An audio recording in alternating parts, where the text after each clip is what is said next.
大家好，歡迎嚟到資訊365。今次大埔鴻福苑火災，竟然有人抽水抽到人神共憤嘅地步，真係激嬲好多市民甚至係內地嘅網民。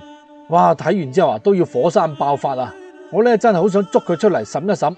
睇下有冇觸犯呢個國安法。唔明白點解有人可以咁變態㗎？我哋睇片。大家唔使擔心大埔嘅傷者同埋死者，因為佢哋所做嘅業呢，罪業係深厚，做得太多衰嘢，所以先會被火燒死同埋受傷。所以大家唔需要擔心，佢哋只係攞到佢哋應有嘅懲罰同埋報應，所以唔需要同情佢哋。你班黑粉唔好誣衊我話俾你知，我雲福苑我唔係話唔支持咁人哋火災咁係佢嘅問題嘛，咁關我撚事咩？真係咪佢死咗關我鬼事咩？真係咪就係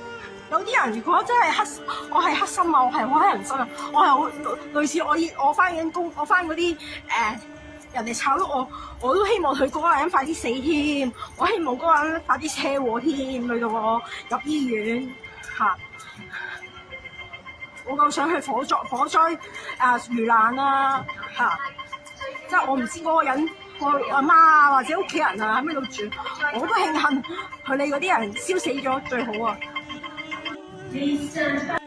嗱，呢啲咁嘅白卡仔要抽水要出位可以做好多嘢㗎係嘛？你剝光豬跳舞都得㗎，使唔使用災難嚟抽水咁 X 戰真係咪一個人可以講得出口㗎？咁第一位世紀戰人呢，佢個本名叫做陳家偉。咁條片嘅幾日之前㗎啦，喂諗住有人投訴係嘛？喂應該就即刻拉人兼封艇啦，點知道完全咩事都冇投訴都冇用，個窗爐冇封㗎，繼續喺度拍片哎呀，真係激到我死下咁如果喺大陸分分鐘打靶啦。嗱，一個已經夠頂心頂肺噶啦，點知仲嚟多個發瘟添，唉，真係攞命，真係攞命咁第二個咧就我唔真名唔知叫咩名啦，但係又係咩事都冇繼續發帖仲話北上好開心添，唉，真係激到我暈低咁滯